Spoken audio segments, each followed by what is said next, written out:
د دې د وجې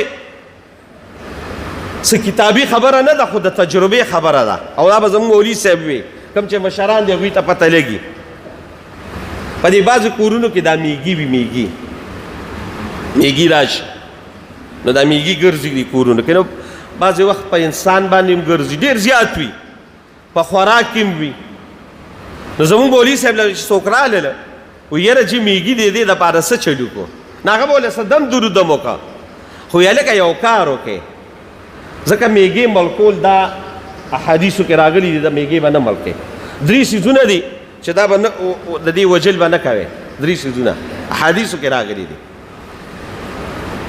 یو د شاتو مچې قرآن شریف کې د دې ذکر دی واوحى ربک الی النحل ان اتخذی من الجبال بیوتا ومن الشجر ومما یعرشون ثم کلی من کل الثمرات فاسلکی سبل ربک ذللا یخرج من بطونها شراب مختلف الوانه فیه شفاء للناس پکې د دې په دغه کې د الله شفا د دې شاتو کې شفا ده نو د شاتو مچې به نه وژنې دویم نمبر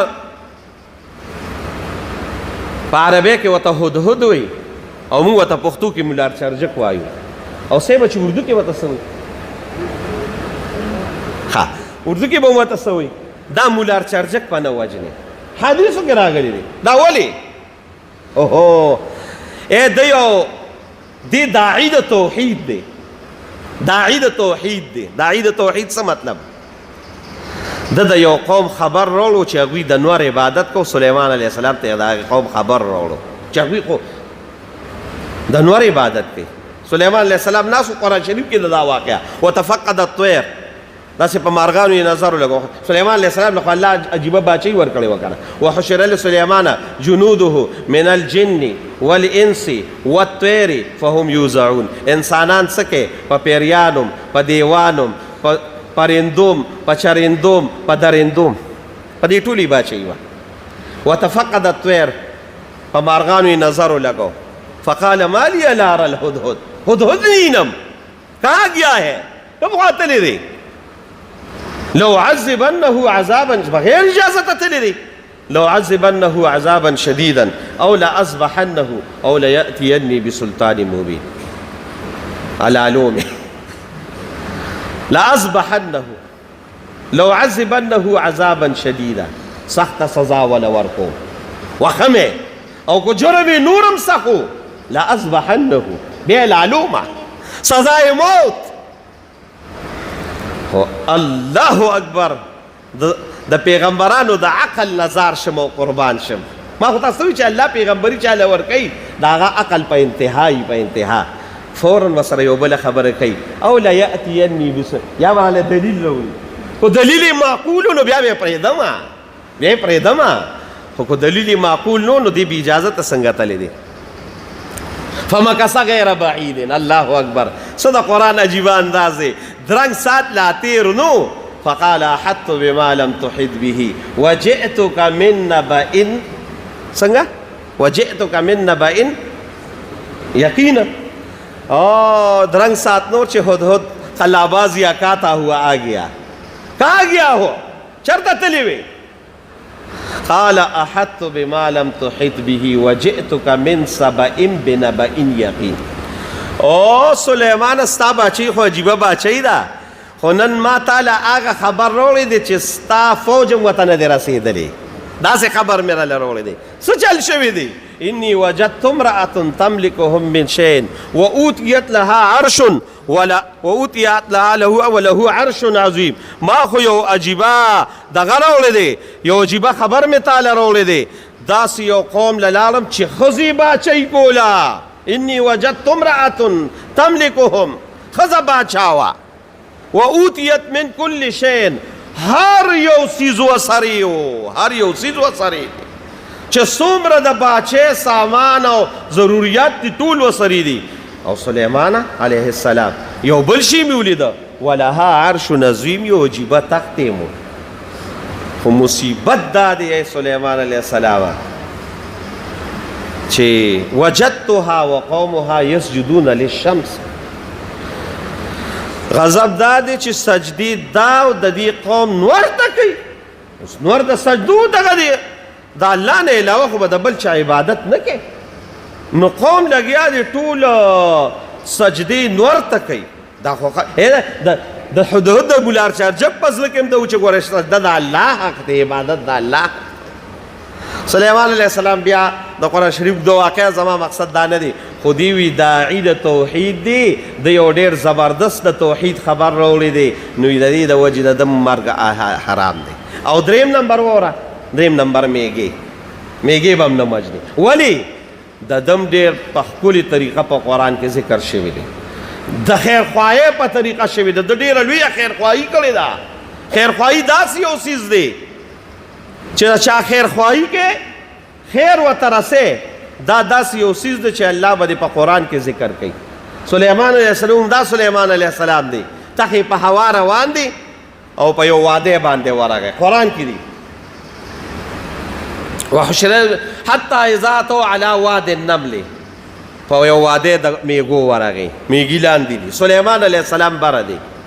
قالت نملة، وی پکې یو میږی چاته وی یا ایها النمل ادخلوا، اے میږیانو ادخلوا فی مساکنکم، په خپلو کورونو کې وردن نشئ. ولې څه چل شوی دی؟ څه چل دی؟ ولې دن نشو؟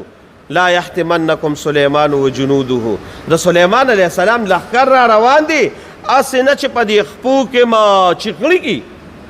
نو ولې میږو ورته ویل ولې هغه دغه دی څه ظالم دی څه؟ نه، وهم لا یشعرون. پیغمبر ته علم غیب نه، هغه ته پته نه لګي چې دلته دا دي. سلیمان علیه السلام ته چې دا خبر هوا یوړه. او زه د اکثر د مرګورو ته یم چې د الله څه عجیبه مخلوقات دي، د الله څه عجیبه مخلوقات دي. د میږي متعلق ما کتلی دي حیات الحیوان کې، نو میږي ژبه نشته. ګورې ښه، د میږي ژبه نشته. دې چې دا خبرې کوي د دې مخې ته یو دوه شان وزرې دي، هغه دې لقۍ د دې نه دا خبرې روزي. هغه خبرې م الله د سلیمان علیه السلام غوږو ته رسوي. نو ده چونکې ډېره خیرخواهي د نورو میږو کړې ده، الله وی دا خیرخوا دی، او د خیرخوا سړي ګورې مرګ ناروا دی، دا زما محبوب ترین مخلوق دی، نو یې میږې به هم نه وجني. نو خبره مې دې پورې کوله، خبره رانه اوږده شوه، وی میږې به نه وجني. نو چې وجني نه، نو څه چل به کوې؟ ته خو ته موټین سپری پې نه شي کولی، یا پې هغه پوډر خو نه شي اچولی، نو څه به کوې؟ نو دې لپاره علما وایي څه دم درود کوئ، او که دم درود نه وي نو دا زموږ د مولوي صاحب نسخه ده. وایي بیا داسې چل کوئ چې د سودخور سړي چېرته د قبر خوره وله راوړی. ولې وره انسان د دې زندګۍ د اعمال داسې وي چې بعضې الله رب العالمین د بعضې خلکو اعمال ظاهر کړي.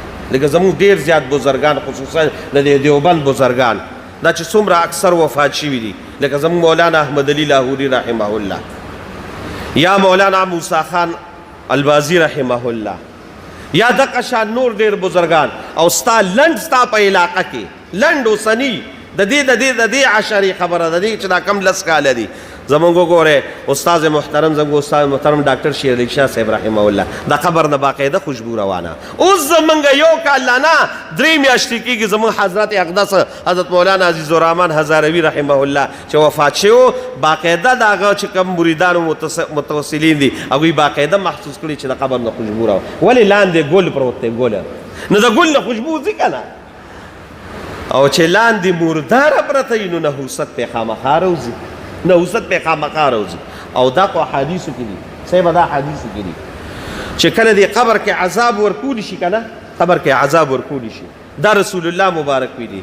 نو انسان او جن ته پته نه لګي الا الثقلین، مګر دا چې کوم زناور دي او دا پرندي دي او دا چرندي دي، د دې عذاب هغوی ته پته لګي.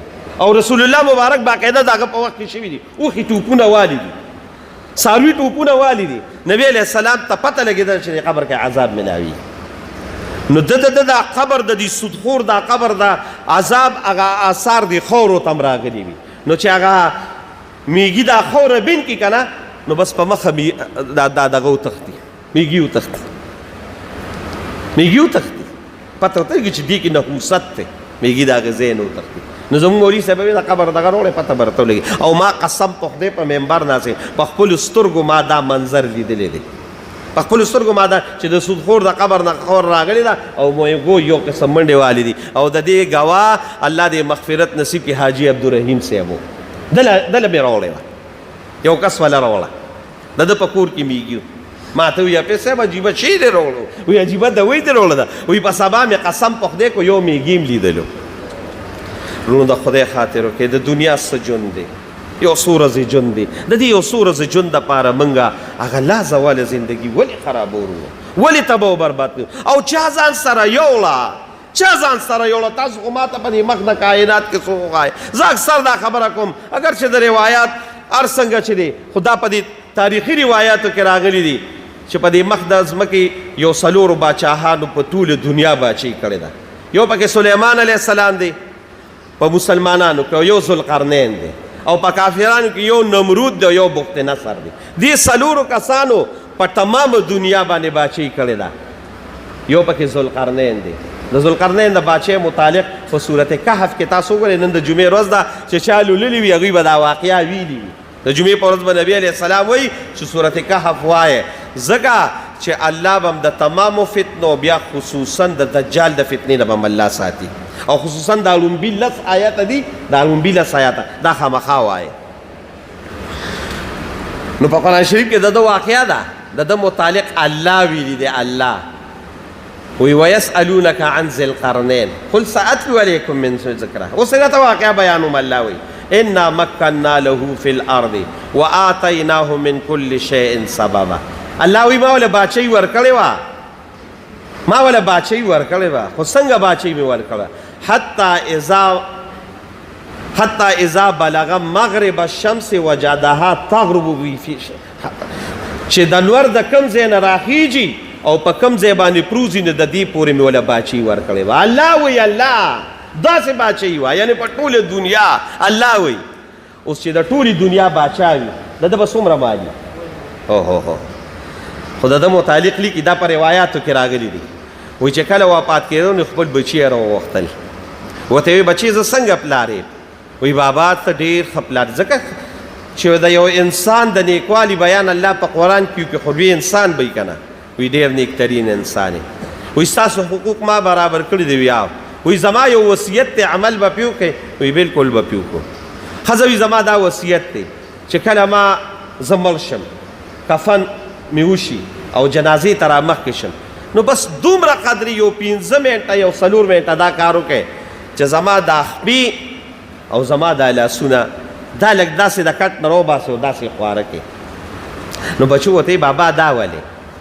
نو د هغې نه پس په دنیا ته اعلان وکړئ چې دا هغه ذوالقرنین دی چې په ټوله دنیا یې باچۍ کړې وه، خو چې نن د دنیا نه لاړو نو تش تور لاس د دنیا نه روان دی، هېڅ هم نشته. چا خبر ته ځان سره یوړ؟ د سود نه ځان ساتئ. وخت کم دی، خلکو ولې یو عجیبه عجیبه طریقې جوړې کړي دي. یو خو موږ دا سود وایو چې 10 روپۍ مې درکړې واپسې به 15 راکړې، دا خو عام دی.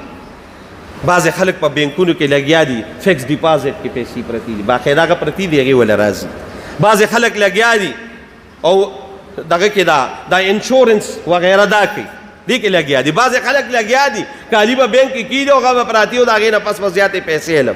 بعضې خلک دا دي دا تنخواګانې زیاتې دا نوکر پیشه والي د هغې نه پس مې لګیا دي د سود ته دغه کېږي او دا ټولې خبرې سود دي. وروڼو وخت نشته، بیا د خپلو علما کرامو نه تپوس کوئ یا موږ نه تپوس کوئ د سود. خو په دې موجوده وخت یو بل عذاب دی، بل عذاب دا دی انډرپالې، دا ډېر شروع دي. یو څیز به والي او په نقدو باندې په قرض باندې دا شیز مال راکه په څو، یاره دا موټر سایکل مې راله درکه په 10,000 په قرضو، لږ ته دې خوا شي زه دا واله اوس نقدو په 8,000 یې واله موټر سایکل واپس ورکړي. دا موټرو کې دا ټول چې لګیا دي دې ټول دا په دې غم لګیا شوي دي، دا انډرپالې شروع دي او دې باندې لګیا دي دا سودونه او د ټولو مالونه تباه برباد شو. بل ورځ مې یو ورګرو جمال ته مې زه هم نالم قسم دی تباه برباد ولکه ما یې دا ولې وي دي سود د سود کوم، ما یې هغه لوی کاروبار. بیا مې زړه له فوراً خبر رالی دا څه چغې وې، دا خو الله فیصله کړې ده یمحق الله الربا. سود الله وی 3 سپارې د سورت بقره آیات ته راویلی یمحق الله الربا. الله وی دا مې په ځان لازمه کړې ده چې د سودخور تمام مال به تباه کو.